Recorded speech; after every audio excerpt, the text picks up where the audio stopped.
Parang, tinabi ko kasi siya nung nakaraan kasi nagre-review ko para sa board exam.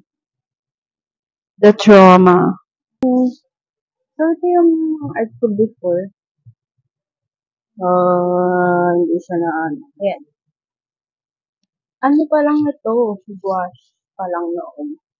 Dito, acrylic. Halo-halo kasi yung mga art ko eh. Tapos, ito yung parang pick.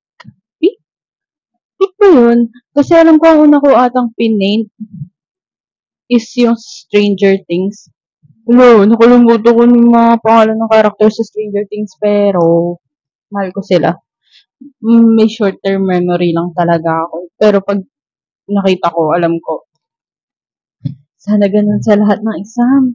Ayan. Oil painting siya. Ito, hubadera din siya. Acrylic. Mahal na mahal ko ang acrylic before. Hubadera.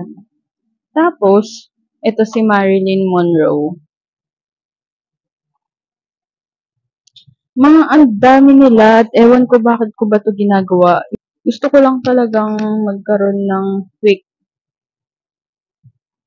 tour sa mga pinaggagawa ko sa buhay. Tapos mamaya mahirapan ako magdikit. At dahil sinabi ko sa inyo na mahal-mahal ko talaga yung acrylic. Acrylic? Hindi. Painting to.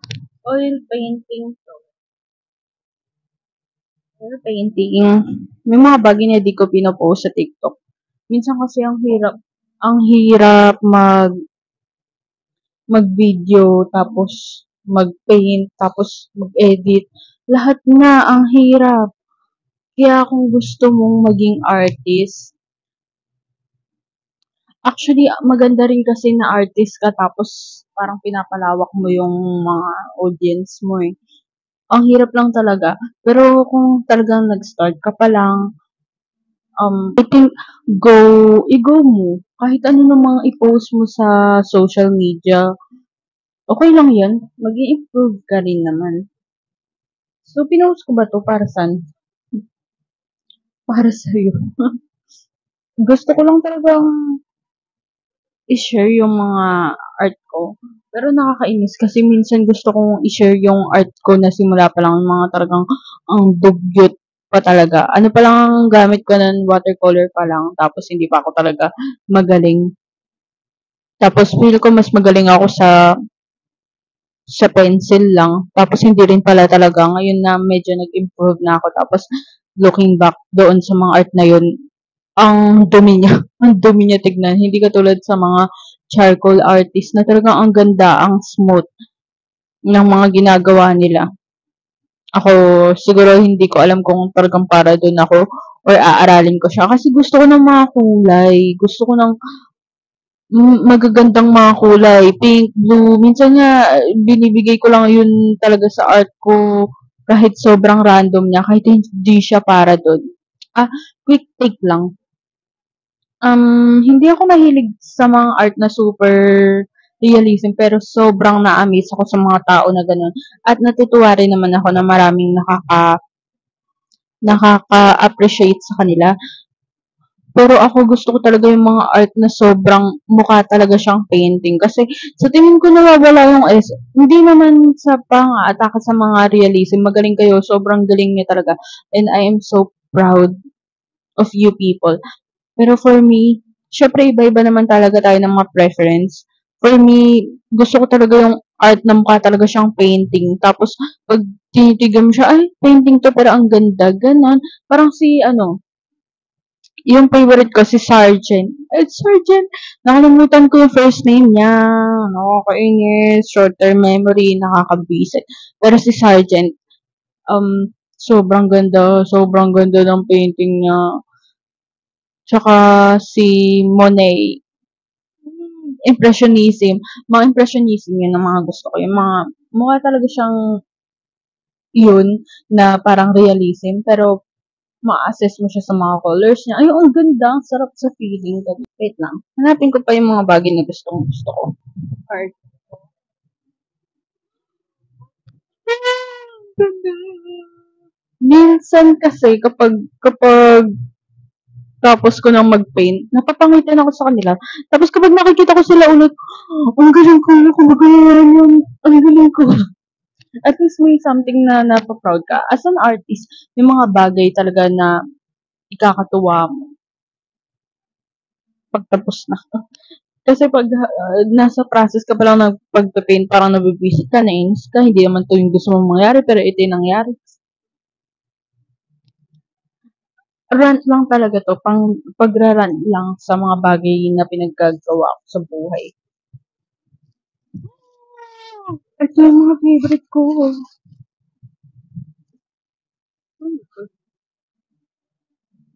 Uy, Jane, notebook pa pala ako dito. Ang galing. Kasi ang tagal ko nung naghahanap ng notebook para sa mga to-do list ko, tas meron pala. Favorite ko to. Favorite ko to. Sobrang daming nag-compliment dito sa art ko na to. At muntik nang bilhin, pero hindi siya binili. At ayoko rin naman siya ipagbili. Parang nag-hesitate ako na ipagbili siya kasi minsan may mga art ka na hindi mo talaga ipagbibili dahil mahal na mahal mo at di mo kayang ibigay. Ito hindi ko to gusto. Ginawa ko lang siya kasi Gemini ako tapos parang syempre 'di ba yung ang tawag doon yung parang nagdi-distinguish sa Gemini is twins. And ayan, twins sila. Uy, bumili kayo. Pero sa totoo lang, ang sarap maging artist, lalo na may mga client ka na bigla na lang kung saan saan sila napadpad. Tapos napadpad sila sa page mo. Tapos magpapagawa sila ng ganito, ganyan. Pagod ah. Pagod pala itong ginagawa ko. Ito mga random art.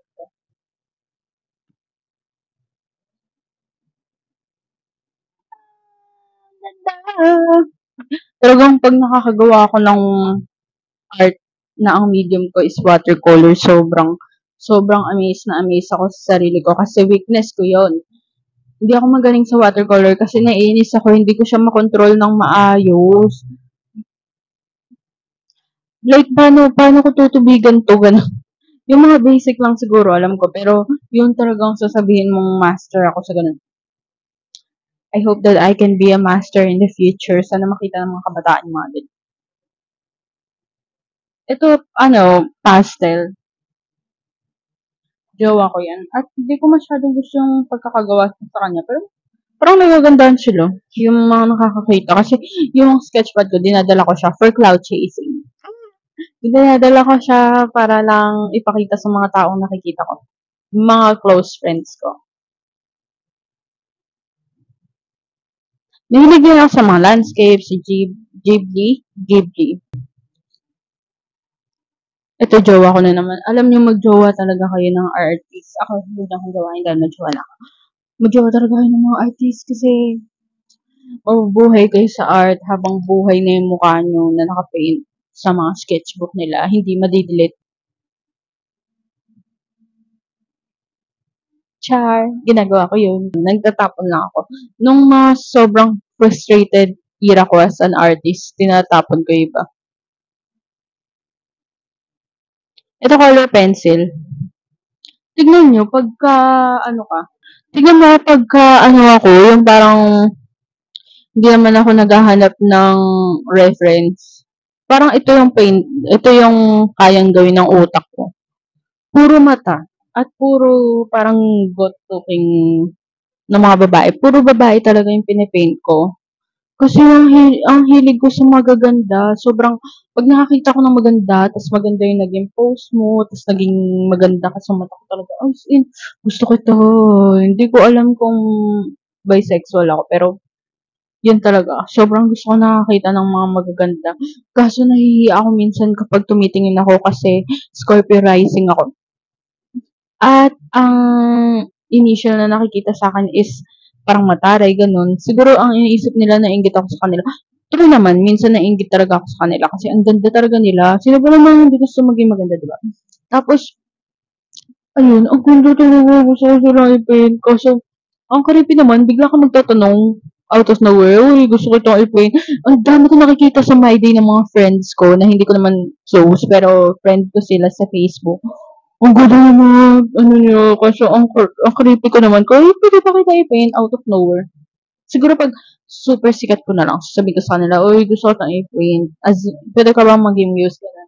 Pero kung marami akong gusto sa buhay at hindi, yun, ewan, basta, yan, ito pa, hindi ko to gusto. Kaya isa-switch ko na agad. Ang ganda ng mata, tignan mo. And ito. Sorry, alam ko na sanay kayo sa mga artist na pinapakita lang yung art nila. Pero, isa akong artist na cloud chaser. Yan. Okay. Ay, ito watercolor din to. At gusto ko, mga bagay talaga na marirealize mo at alam mo maganda siya dahil ngayon mo lang siya nakita. Feel ko sa sobrang overwhelmed ko as an artist before. Feel ko ang pangit ng ginagawa ko kapag tapos. Tapos ngayon nung nakikita ko sila, ngayon ko lang kasi ulit ito nilabas. So, ang galing ko.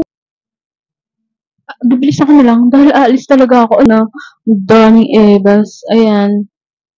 Ang magaganda sila. Pero hindi na ako magre-react ng OA. Dahil OA talaga. Ito kay, Cloud Monet talaga. Gusto ko talaga siya at mahal na mahal ko siya. Studio Ghibli, again, Studio Ghibli.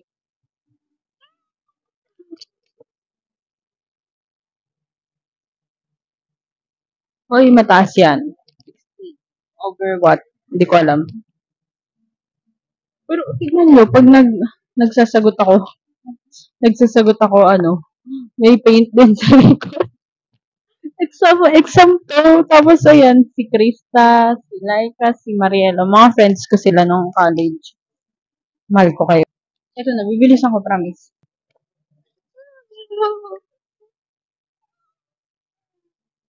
Galing ko.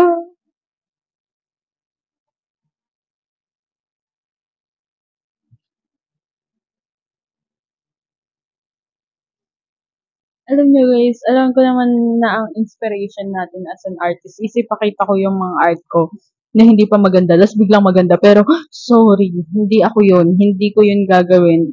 I think, maybe ngayon, hindi ko siya gagawin dahil ayoko masira yung confidence ko. Pero I know na may mga struggle tayo as an artist. And gusto natin na makita rin kung ano bang journey ng ibang artist.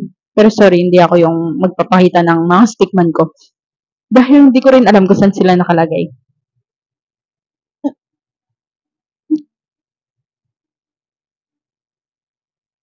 I'm so proud of me. Hoy, ginawa ko to nung sad ako at wala akong reference. As far as I know, wala akong reference. Sobrang sad ko ng moment na yan. Iniisip ko hindi ako mahal ng mga friends ko. Tapos ayun. Mahal naman nila ako. Madalas lang madrama ako.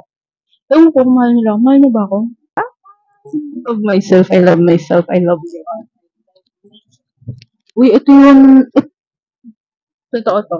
Ito pinakaunang oil painting ko. Tas, dapat dito nakalagay, ayun, si Max ng Stranger Things. Siya yung unang-unang nilagay ko dyan. Ayun, nandun siya sa parang ano. Tapos tinakpan ko siya ng mata kasi na-frustrate ako. Pero alam ko may video ako sa TikTok na sinisimulan ko siya. Tapos nung nakita ko siya, muntik ko na pala siya maggaya. Muntik na pala maging okay ang lahat. Pero naging impulsive ako. So, ang mapapayo ko lang is huwag kayong maging impulsive sa mga bagay na alam niyo namang magagawa niyo in the end. Art. Mga bagay na gusto ko. Uy, bet ko to so much. Ay, eto, basta feel ko makikilala mo siya dyan kahit ang pangit niya. Sorry.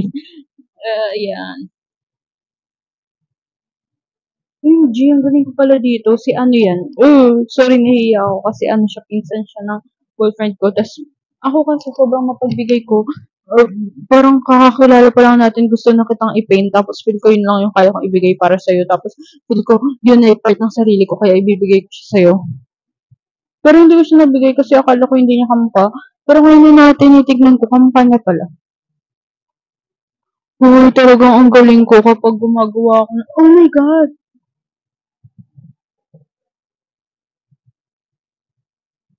Uy, ang galing ko. Ba't pala matagal ko na 'tong ginagawa, parang nare-realize ko yung worth ko. Ay, ito, si Moy. Hindi niya kamukha. Sorry, Moira. Di ba ako masyado magaling dito? Siguro ipapaint na lang kita ulit. Wow! Elizabeth Darcy. Darcy.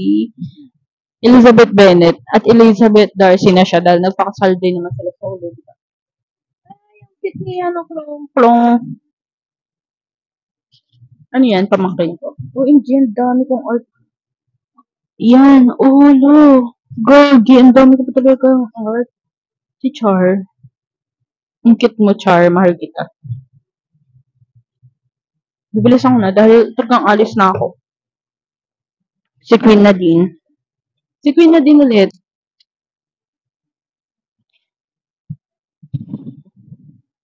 Papagod namin.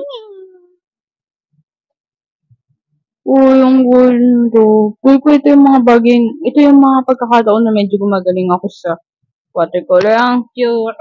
Neko, neko, neko. Ay, uy, ang ganda ng pagkakapaint ko dito, ah. Ang ganda.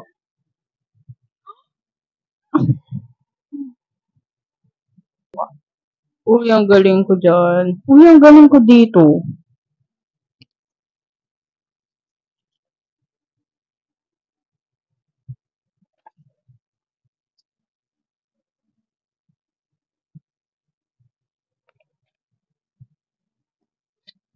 Ito, mga bagay na hindi ko lang tinapos. At di ko rin ata na-post. Ito yan, ayoko yan, hindi ko to gusto. Kung meron akong mga stickman yan, yan na yun. Bye-bye!